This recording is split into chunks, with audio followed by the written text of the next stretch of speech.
So some top US officials started to speak about the fact that Zelensky might have to resign if he doesn't change. And we decided to record a small video about what Ukrainians think about this and in general about the whole situation, just to give you a perspective from Ukraine. Let us introduce ourselves. My name is Iryna Matviyishyn. I'm a Ukrainian journalist based in Kyiv. And my name is Roche. I'm a French journalist based in Kyiv since 2022, pretty much, Ukraine overall. And so, yeah, I think it was pretty shocking from everyone what we saw in the Oval Office, but even more to see now US officials asking Zelensky to resign as if he was some kind of, I don't know, expendable US asset that was useful at some point that is not now. So what do you think of that? Well, they are not asking directly, but they made some statements, and I just wanted to quickly mention these statements. Mike Johnson said that Zelensky might need to come to his senses and come back to the table in gratitude, or someone else needs to lead the country. Then Lindsey Graham said that Zelensky is either going to have to fundamentally change or go. A similar statement was made by Marco Rubio, and one statement that particularly shocked me. One statement was from Michael Waltz, who is a national security advisor, who said, we need a leader that can deal with us eventually and deal with the Russians and end this war. What shocked me was that they are speaking about Zelensky, like about the president of Ukraine, as the leader that the US is deciding, who will be the leader, because they say we need the leader. And if it's not like the Ukrainian people voting. So first of all, we need to mention that the elections are impossible in Ukraine in wartime and under the martial law. It's forbidden by the constitution, but still they are making these statements, and they are kind of disregarding the vote of Ukrainians and the president that was democratically elected. What is your opinion on that? Well, I think that they would not treat France or UK the way they are treating Ukraine. So I think they are just having an immense disrespect for Ukraine, meaning that they don't respect the voice of the people. And actually, they won't neither treat Russia that way, because maybe Putin is the problem, because Putin is the one being in charge of Russia for the last 25 years, and he's the one not respecting any kind of agreement. So maybe Putin is the problem and Zelensky is not. And I think it's very important to remind the audience that Zelensky signed in 2019 agreements with the Russian for ceasefire. So, which were broken. He spoke about it in yeah, the Oval Office. So that Russia broke and that Putin broke. So maybe, maybe Russia would need some kind of change of regime for the US to be able to talk about it. But my perspective is that, they are trying to overlord Ukraine, and they are trying to treat them as if they were some kind of, colony that they can just decide the fate of. But that's the general attitude that we've seen coming back to the Oval Office meeting. Everything that Zelensky was saying about Ukraine was it was perceived like it didn't matter. They didn't call Russia out once, they didn't mention Putin in a negative context once, and they keep avoiding it. We don't see any statements condemning Russia. We don't see anything bad about Putin. It's only the blaming of Ukraine for I don't know what, continuing the war that is being led by Russia. Actually, they never say that it's Russia who invaded the country. So they voted against in the UN. Yeah, actually, they voted against with North Korea. With North Korea, China. China abstained. China abstained. Okay. But Belarus and North Korea and Israel some other friends and of Russia. America. So yeah.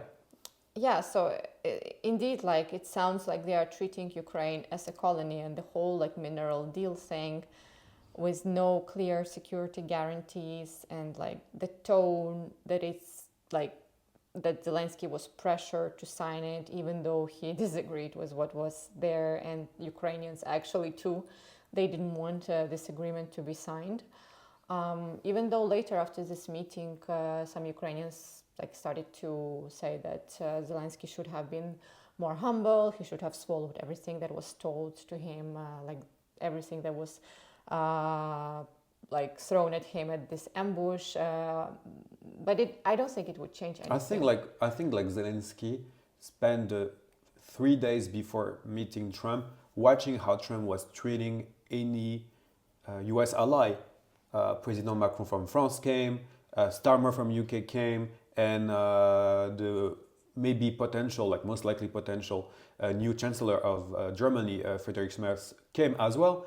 And he was super disrespectful Macron, was able to get away with the French charm and the fact that Macron knows Trump from his last term.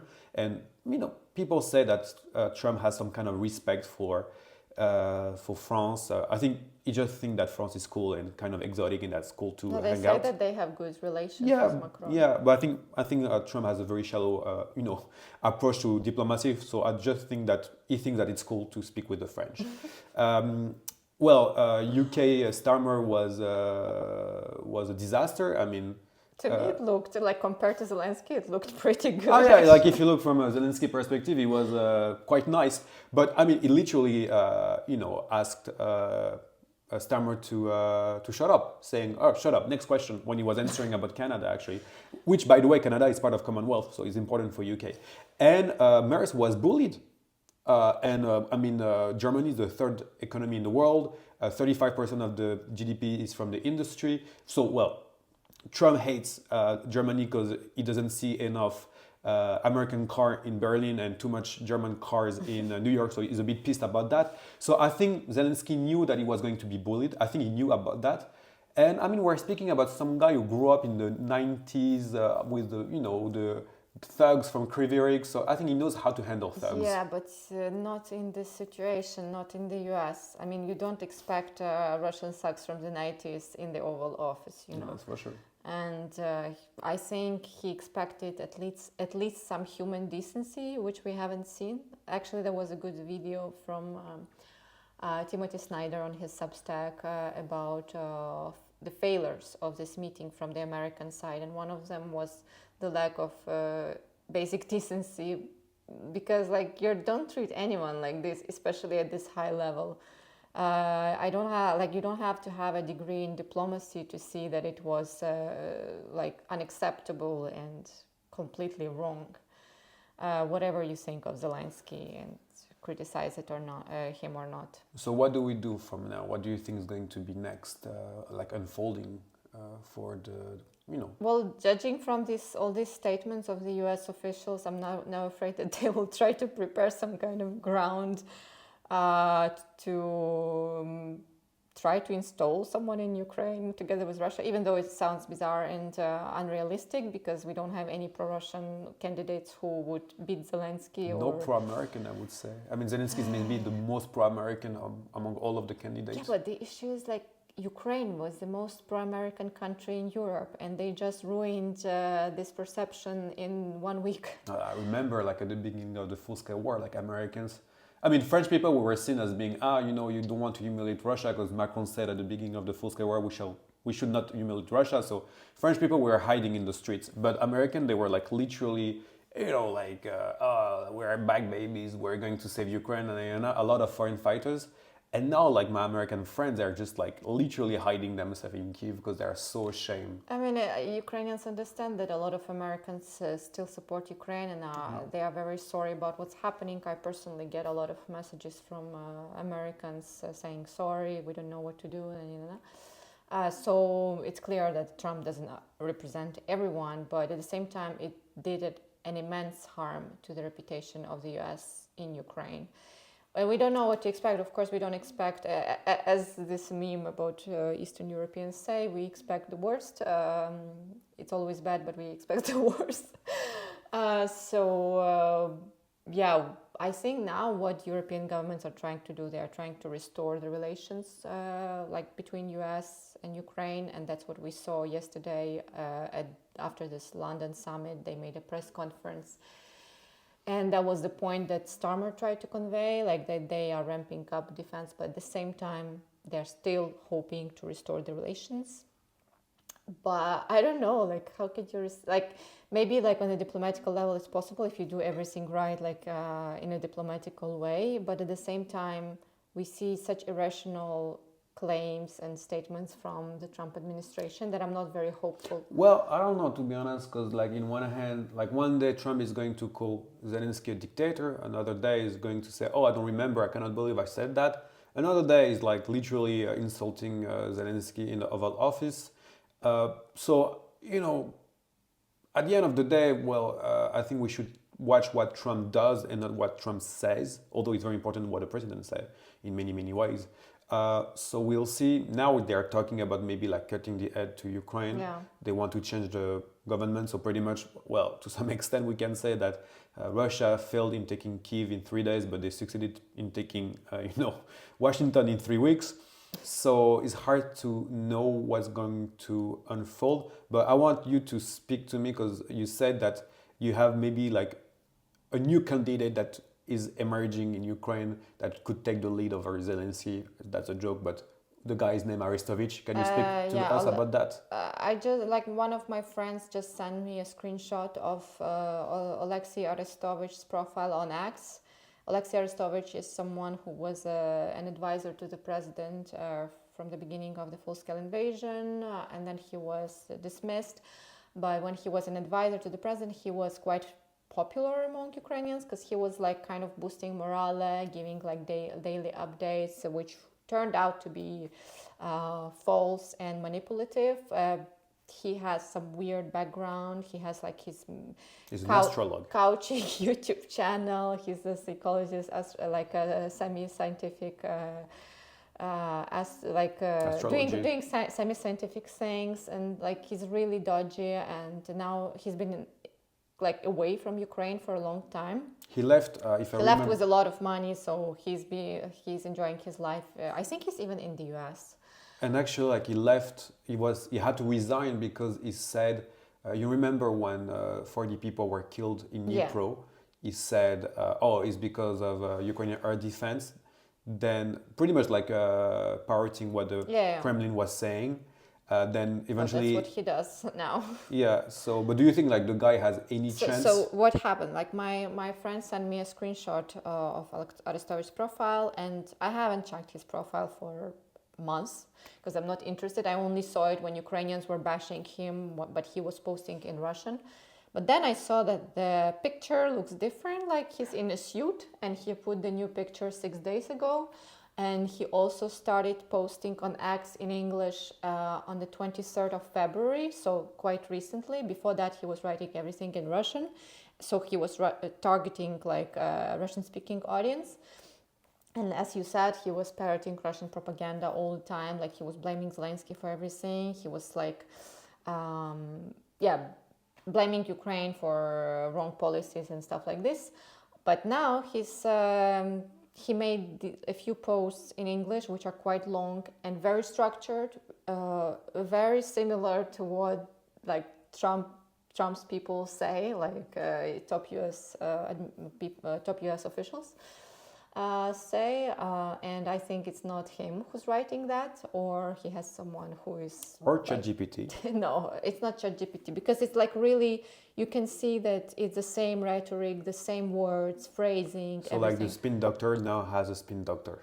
Yeah, and like it looks like he's being and the most important thing, he changed his description, like profile description, into the candidate for president of Ukraine. And I'm like, okay, he's completely like disrespected in Ukraine. Everyone knows he's a liar. He's almost like a clown, perceived like a clown. But so do you think that, because I have my theory about that, I really highly believe that the MAGA movement is, and also like top officials are buying into the conspiracy and the Kremlin narrative. Maybe not like people like Marco Rubio or Valls, because I mean they're smart enough, but they're literally like selling their soul to the Godfather. Yeah, but they endorse it. Like they might not believe it. But what I'm trying to say here is that, well, people like Donald Trump Jr., the son of Donald Trump, really believe in that. JD Vance, when Zelensky ask him, "Oh, have you ever been to Ukraine?" The guy say, "No, but I watched the stories, what, on X, like echo chamber." Elon Musk, well, not even speaking about Elon Musk, that really, really believe, I think, in all the Kremlin propaganda. Tusly Gabbard as well. So, like, when I see Aristovich like popping out. And I checked the poll today. Aristovich is less than 1%. Like Maybe Zaluzhny, even less. yeah, Zaluzhny is like something like 36. Zelensky something like 27. You know, you have like the OG, like the old school politicians like Timoshenko, Poroshenko were like about 10%, and then literally even below Klitschko.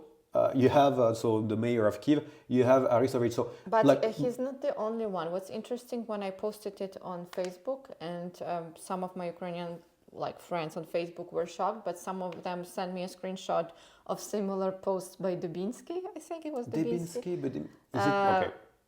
who is a pro-Russian. He's also not in Ukraine, and he's a complete Russian puppet, but he's like politically dead in Ukraine. But And so MAGA pages were posting his videos or something like this. So he's not Aristovich is not the only one. They are trying to, but I don't know what they are doing, because at the same time they're doing it in English. They are not doing it for internal audience, you know. So maybe, well, there is like, according to me, maybe there is like few explanation behind that. The first one is that, well, they see the opportunities maybe to get back some kind of power, so, and they are craving for it, so they are just trying the opportunity to please the American godfather. Maybe like the second explanation is that, well, America is literally believing in the fact that they can change the regime in Kiev and, you know, oust Zelensky. But then he really respond to what I do believe, the fact that MAGA are completely brainwashed by Russian propaganda, because the Kremlin also believe that they can change the government. And it's not even about Zelensky, it's just about, do you think, and I ask you the question as a French asking to a Ukrainian, do you think that the Ukrainian would vote for someone that is going to now back up some kind of Russian, pro-Russian interest or pro-MAGA interest? Well, first of all, what does it mean change the president? This like formulation to me is super weird, and the general tone of it is like they can install a puppet like Russia did in, like was trying to do in Ukraine before it invaded. So like when Yanukovych was put as a president, it's like bizarre to me, because what does it mean to change the president? We cannot have election, like our constitution forbids elections during the wartime, and And martial law. I think it's very important, like, to stress the fact that it's not Zelensky canceling the election. It's Zelensky respecting the constitution that say that we cannot have election during the time of war. And I know like MAGA people, Trump and Musk, they have a weird relationship to the constitution, but the constitution is above everything. And if you want to change that, you have to vote through the parliament. And we had a vote like 2-3 weeks ago in the parliament Just of like Ukraine. last week, I think. Or Yeah, like 2 weeks ago, saying that, well, we shall not rule any kind of election. And you just had one person who voted against. Even the opposition voted against the elections, because it's not only about, like, of course, the constitution, we should oblige with the constitution, but also, how do you run elections when people are at the front line, when people are in the occupied territories, as millions of Ukrainians left the country? How do you secure the safety and it costs money. of election polls if like there are missiles and like drones flying, you know? But it costs money as well. Like, I mean, like Ukraine has to put money somewhere else at the moment, like weapons. Yeah, but like it's not fair. Like everyone has to participate in elections, and the current situation, the wartime, is not a right place and time to do it. But let's say now, and maybe we can conclude on that. Now, let's say that you have tomorrow, let's say elections, like you have a ceasefire, we have elections. Do you think, yourself knowing the Ukrainian society pretty well, do you think, and also I think it's important to take in account also Ukrainians who are living now abroad, do you think that if there is like some kind of candidate like Aristovich or, you know, Debinsky or even like Boyko, why not, like running for presidency, do you think that they will be able like to have a pro-Russian / pro-MAGA, pro-Trump candidate that will make like a significant number in the election? Yeah, it's completely delusional. I think that's why I think it comes straight from the Kremlin, because that's what they believe in. they still haven't updated their knowledge on Ukraine. They still Still not. haven't understood that Ukrainians do not accept any puppets, that they can, like Russia can install their puppets in the occupied territories, but then they're overthrown again when the territory is liberated. Well, So- they are blown most of the yeah, time. they're blown, but yeah, like it's not. I'm just like astonished that the U.S. adopts this kind of thinking and this kind of rhetoric, and they really believe that they can impose this on Ukraine. But that's good for Ukraine to some extent, because at the end of the day, Ukraine is fighting for its survival, and to some extent, so far was able like to fight very well because Russia still today doesn't know about Ukraine, and they underestimate Ukraine all the time. And maybe like America by buying into, I mean, MAGA group by buying into Kremlin narrative, well, they are just underestimating the Ukrainian, and well, maybe that's a I good. think they don't understand. They don't know Ukrainians And I think they don't want to know because they Ukrainian. only consume Russian propaganda and disinformation. They don't know. Like they see stories, as JD Vance said. They watch stories from, I don't know, Fox News, whatever. Tucker Carlson. Tucker Carlson is the worst. Yeah, I don't know. It's all sounds very strange and completely surreal. But what is sure, Russia is rejoicing. Like they could have never imagined that anything like this would come out from the U.S. administration. It's a total win for them. They are still waiting. Like they don't have to do anything. Like seems like Trump and JD Vance are doing everything for them. Yeah, but it's just like hard to digest, to be honest. And I think in Ukraine for the past 2 weeks, there's been a like really, not even disappointment, it's just like a complete shift. And I think like for people, it's just like they can't believe what's happening, and that our best ally just stabs us in the back, And do you think it's going to undermine the capabilities of Ukraine to keep on fighting? Well, if Trump really decides to stop the supply of military aid, I guess it will be hard to keep up, like for Europe to keep up with this kind of military aid very fast in a short term. So maybe it will somehow undermine. And of course, like in terms of air defense, like then Europe really should like mobilize all of its efforts. And I watched this. Did you watch the yesterday's No, briefly. press conference? I think it was really good. Like Starmer was really strong, and actually not just like by words. He seems like he really tries to push European leaders to ramp up their efforts and European defense in general. So if it's not just statements, maybe it will have some effect, and they will be able to catch up. Yeah, and maybe myself, I'm going to conclude on that. I do believe that Ukraine is going to be able to hold the ground. When I talk with soldiers, because I go once in a while on the front line for reportage, I can see like a real difference between 2024 and 2025, meaning that Ukrainian defenders started the year 2024 in a very, very pessimistic way, because, the Congress blocked the aid to Ukraine, blocked by who, by the way, by Trump and JD Vance. So I don't know if Zelensky should be thankful to them, but whatever. They were facing a Russian army that was way stronger than it is now. They had way more shortage of men than they have now, because in the meantime, they had quite a lot of mobilization. So what I can hear from Ukrainian soldiers is that they are confident that they can withstand without American aid. But they said that we need to have, of course, European ramping up, otherwise it's going to be very complicated on the long term. Also, NATO was able to secure over 55 billion already. Europeans are saying more money. Maybe tomorrow Macron is going to announce a finance of $500 billion for European defense, and a lot of it is going to go to Ukraine. So I think like the story is not over. 500 billion or 50? 500 billion. It's like a huge investment. Like it's going to be crazy if they do so. We're going to see how it's going to unfold. Because on the other hand, like Russian army is not doing so great. They lost a lot in trying to take Pokrovsk, and they're still trying to take Pokrovsk. So, because at the end of the day, it's just the battlefield that is dictating the term of the agreement. And I think that's why Zelensky also is cautious about signing any kind of deal that would undermine Ukraine, because he knows that the battlefield is not great, but it's not so bad. And Russia, and actually, I will finish on this. Actually, what is interesting to see is that yet Russia is rejoicing, but you start to see a propaganda shift in Russia, where they are starting to say, "Well, we're going to stop the war on the current line."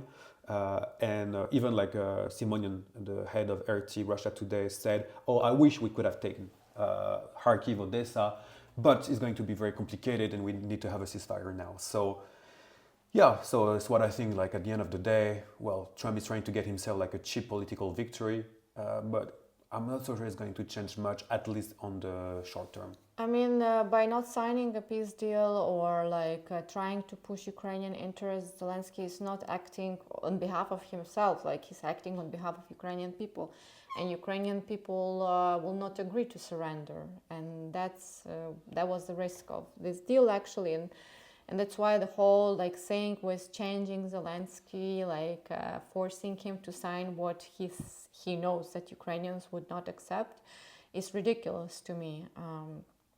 Because even if we don't have enough military aid, I think people will just not accept like giving up weapons, and like they will not accept to surrender the land or to surrender as an army.